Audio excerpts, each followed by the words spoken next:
Good morning, my dear student. Welcome to the e-learning classes of Vardhaman. Today we will study lesson number 4. Crusoe builds a home. Crusoe ने कैसे अपना जो है घर बनाया था, इसके बारे में एक स्टोरी है. He was a sailor. वो एक सेलर था. और ये जो चैप्टर है एक एक्सट्रेशन, मतलब क्या है, एक जो बड़ा नॉवेल जो होता है उसमें से एक छोटा सा भाग काट के लिया गया है. About that how he builds a home. उसने घर कैसे बनाया, किस कंडीशन में बनाया, कैसा घर बनाया, उसकी क्या सर्कमस्टेंसेस थी, वो उसके बारे में एक छोटा सा पार्ट जो है उस नॉवेल से लिया गया है. क्रूसो, उसका पूरा नाम रॉबिन्सन क्रूसो था. ठीक है. This is an extract taken from the novel Robinson Crusoe. Means Robinson Crusoe एक नॉवेल है जिसका नाम भी रॉबिन्सन के नाम से ही है. ठीक है. Written by Daniel Defoe. Daniel Defoe के ने जो इसको लिखा है, इस जो पूरा नॉवेल है, पूरी बुक जो है, वो उपन्यास जो है डैनियल डिफो ने लिखा है. और उसमें रॉबिन्सन क्रूसो जो है एक पार्ट है. He is the main part, hero है जो मूवी का यही है. ठीक है. वो इज शिपरेक्ट ऑन आइलैंड. अब उसके बारे में कि उसने कैसे शुरू किया, क्या किया उसने. Let's read the chapter. All of the students please take the book line by line. I will explain the line chapter. Okay. So see the book. I began to think of making myself a safe place to live. I began to think. मैं सोचने लगा अपने आप को. Means क्यों सोचने लगा, शायद कुछ ऐसी सर्कमस्टेंस हो गई होगी पहले. तो मैं आपको बता देता हूँ इस नॉवेल में क्या हुआ था. मीन्स वो एक आइलैंड पे आया हुआ है. अब वो आइलैंड मीन्स एक टापू के ऊपर आया हुआ है. मीन्स जिसके चारों ओर पानी हो, और वो एक टापू जो बीच में जो प्लेस होता है that is known as island. ठीक है. तो वो वहां पे आया हुआ है बीच रास्ते के अंदर. अब वो अपने आप को बचाने के लिए एक घर बनाने के बारे में सोच रहा है. तो I begin to think of myself a safe place to live, कि एक ऐसी जगह बनाई जाए जहां मैं रह सकूं. बिकॉज होम स्वीट होम, एक ऐसा प्लेस जो हमें रेन से, सनलाइट से, एनिमल से, सबसे बचाता है. ठीक है. तो उसने भी यही सोचा, क्योंकि वो उस जगह पे था तो वहां उसे सेफ प्लेस पे जाना बहुत ही जरूरी था. I had not seen any other man और वाइल्ड एनिमल. मतलब वो क्या कह रहा है, मैंने एक किसी भी इंसान को या किसी जंगली जानवर को यहां पर अभी तक नहीं देखा है, वो जिस जगह पर है. बट कभी भी कोई भी आ सकता है. तो उसने क्या सोचा कि सबसे पहले मुझे घर बनाना चाहिए. But that did not mean that there were none around. तो वो यही कह रहा है कि इसका मतलब ये नहीं है कि भाई वो वहां पे कोई होगा ही नहीं. Maybe sometime, after some time an animal may come, anybody can hurt him. तो उसे अपनी सेफ्टी के लिए जो है कुछ न कुछ बनाना चाहिए था. I knew that I must live near fresh water. वो अपने आप को कह रहा है कि मैं जानता हूं जो है मुझे फ्रेश वाटर के पास रहना है, साफ पानी. Because water is the most important thing we need. Okay. हम कुछ घंटों तक, एक दिन के लिए बिना भोजन रह सकते हैं, लेकिन बिना पानी के हम लोग बहुत मुश्किल रहता है हमारे लिए. तो फ्रेश वाटर के पास उसे रहना जो है सही रहेगा. I must build a house that would keep out the rain and the heat of the sun. मुझे एक ऐसा घर बनाना है, कीप आउट, बाहर रखेगा किसको, सन की लाइट को, जो हीट जो होती है सन की गर्मी. वैसे तो सन की जो हीट, सनलाइट जो है विटामिन डी देती है, दैट इज नेसेसरी. बट ज्यादा गर्मी के अंदर भी हम नहीं रह सकते.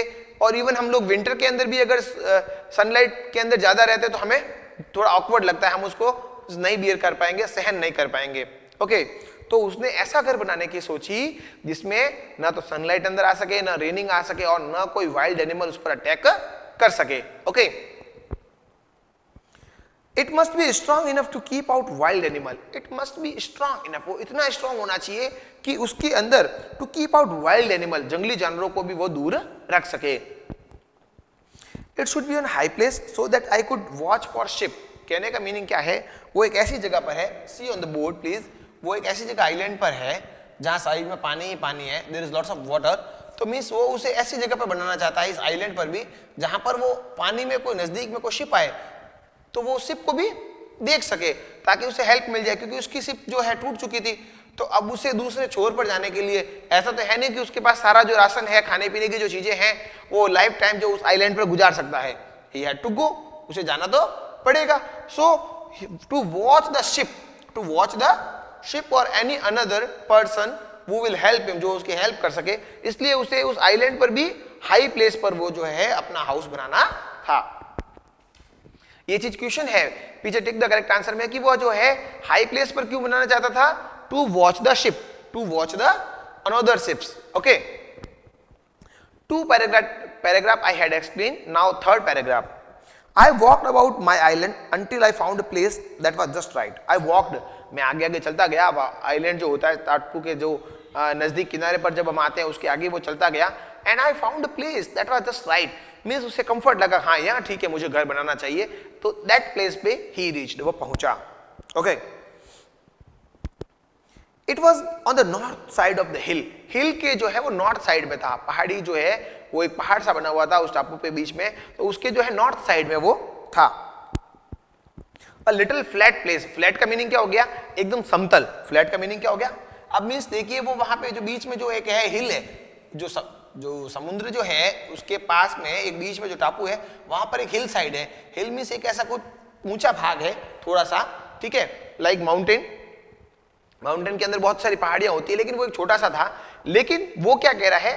There was a flat place. Flat means समतल, एक समतल सी जगह पे जहां पे वो अपना मकान बना सकता था. मीन्स इसके ऊपर या कहीं पर यहाँ पर जहां पर ऊपर भी हो जाए थोड़ा सा और उसको वो जो है शिप भी दिख सके. मीन्स नॉर्मली इस फ्लैट ज्यादा ऊपर नहीं, लेकिन अगर वो इतना ऊपर भी बनाता है तो he can easily see the other ships. दूसरी जो है जहाज वगैरह जो आती हुई होगी उन्हें वो देख सकता है. Next, a little flat place covered with grass. उस पे घास भी थी. Okay. Since it was in the north the hot sun would never shine on too much.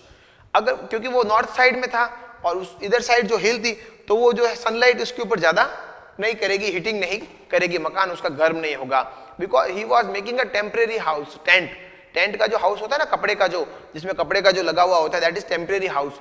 तो इसीलिए वो टेम्परेरी हाउस था उसका, बिकॉज वो अकेला तो इतना बना नहीं सकता, सारा मटेरियल उसके पास हो नहीं सकता.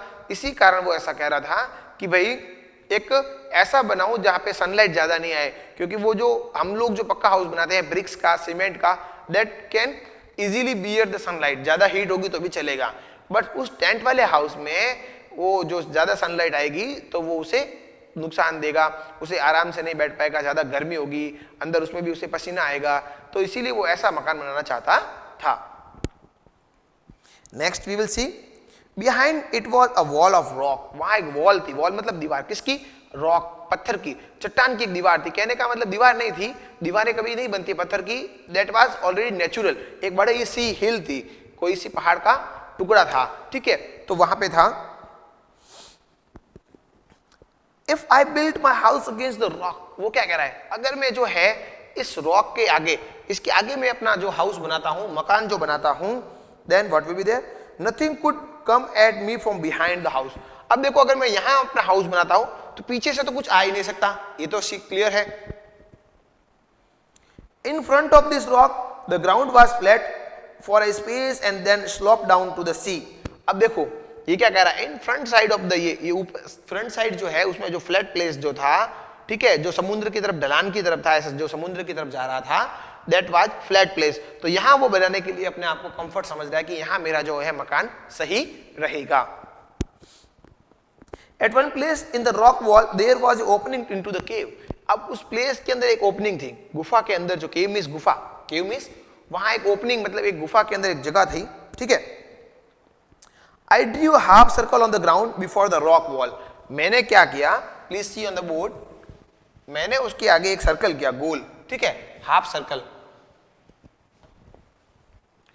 I drew a half circle on the ground before the rock wall. जो ये रॉक है उसके आगे उन्होंने एक सर्कल किया है, ठीक है, हाफ सर्कल किया उन्होंने उसके आगे ऐसे, ठीक है, ताकि उसके अंदर वो क्या बना सके? बाउंड्री बना सके. इसमें वो क्या करने वाला है? कांटे वगैरह है, पेड़ की जो झाड़ियां हैं वो उसे अंदर पुटिंग करने वाला है यहां पर, ताकि एक बाउंड्री बन सके. Okay. Before the rock about 10 yards out from the rock and 20 yards across. Means उस चट्टान से 10 गज, मतलब 10 गज मतलब क्या होता है? यार्ड का मीनिंग होता है गज, और गज में एक गज में होता है 3 फीट्स. कितना होता है? 3 फीट्स. ये जो हमारा ब्लैक बोर्ड है इसकी जो ये लेंथ है, ये जो ब्रेथ है, ये 3 फीट्स है. ये 1 गज हो गया. यहां से लगा के यहां तक हम कितना कह सकते हैं इसको? गज. 3 फीट्स जो उसकी होती है. तो वो 10 फीट जो है यहां से दूर, और समुद्र से कितना हो गया? 20 यार्ड्स. कहने का मीनिंग क्या हो गया? 60 फीट दूर. जो बिकॉज समुद्र के बहुत नजदीक भी बनाएगा तो कभी भी उसमें लहर आए, उफान आएगा तो पानी उसके अंदर आ जाएगा, ठीक है. तो एकदम समुद्र से भी उसने 20 यार्ड्स और यहां से 10 यार्ड्स दूर उसने बनाया था. Turn the page please. Then I cut down many small tree. I cut off their branches and made them sharp from the one end. अब देखिए, जब हम कोई भी चीज जो है नुकीली चीज को जमीन में डालते हैं, ड्रॉ मीन्स डालना, गाड़ना, तो वो आसानी से जाती है. What did he do? He cut many of the small trees. छोटे छोटे जो पेड़ थे उसने उसको क्या कर दिया, काट दिया. And make them sharp. उन्हें नुकीला बना दिया, आगे से क्या बना दिया, नुकीला बना दिया, ताकि उन्हें वो जमीन में आसानी से डाल सके. He make them sharp. Okay, at the one end, एक साइड से उसने जमीन में डाल दिया. And make a fence. Fence means चार दीवारी जो होते हैं, बाउंड्री जो उसे कहते हैं fence. Okay. I draw them into the guard on a line I had made. I put them very close together. When they were fast in the ground, they were a little higher than my height. Means एक जो boundary होती है, जैसे छोटी सी boundary होती है, उसे जानवर भी जंप करके जा सकते हैं, कोई भी एनिमल जा सकता है. Then what did he do? उसने जो है far than my head, उसने हेड से भी ऊपर इतनी ऊंची बाउंड्री बनाई जिससे कोई भी छोटा मोटा जानवर आसानी से जंप नहीं कर सकता था. तो उसने उन लकड़ियों को ऐसे ऐसे क्लोज टुगेदर, पास पास में डाल दिया, ठीक है, और उसके ऊपर वो झाड़ियां जब डाल दी तो एक क्या बन गई, फेंसिंग बन गई, चार दीवारी बन गई. ओके, तो half of the chapter is over. Now I will explain in today's class some of the questions you have to do. Okay, after watching the video you have to do these questions. First of all, multiple choice question. Choose the correct option. The fence that Robinson Crusoe made was. अब वो जो Robinson Crusoe ने, जैसा कि मैंने अभी explain किया ही है कि कैसी थी वो, ये जो वॉल जो थी, तो देखिए option number C, a little higher than his head, अपने हेड से थोड़ी सी ऊंची. तो what will be the answer of the first? C. Okay, first का आंसर होगा C. Robinson made his tent from. Robinson ने जो अपना जो टेंट बनाया है वो किससे बनाया है, सेल से बनाया. किससे बनाया, वैसे तो सेल में घूमना होता है. Here the meaning, another meaning of this word, जहाज के लिए जो मोटा कपड़ा लगता है, that is known as sails. Number C. Okay, second answer will be C. He made his house on high place so that he could. Chapter जब starting किया था तभी मैंने ये लाइन बताई थी और मैंने आपको कहा था कि इसके रिलेटेड क्वेश्चन भी है. He made his house on a high place so that he could. इसलिए बनाया ताकि क्या कर सके, keep away the people, लोगों को दूर रख सके. No, वो तो इसलिए बनाया ताकि लोगों को देख सके, कोई उसकी हेल्प के लिए आ सके. Be safe, सेफ रहने के लिए.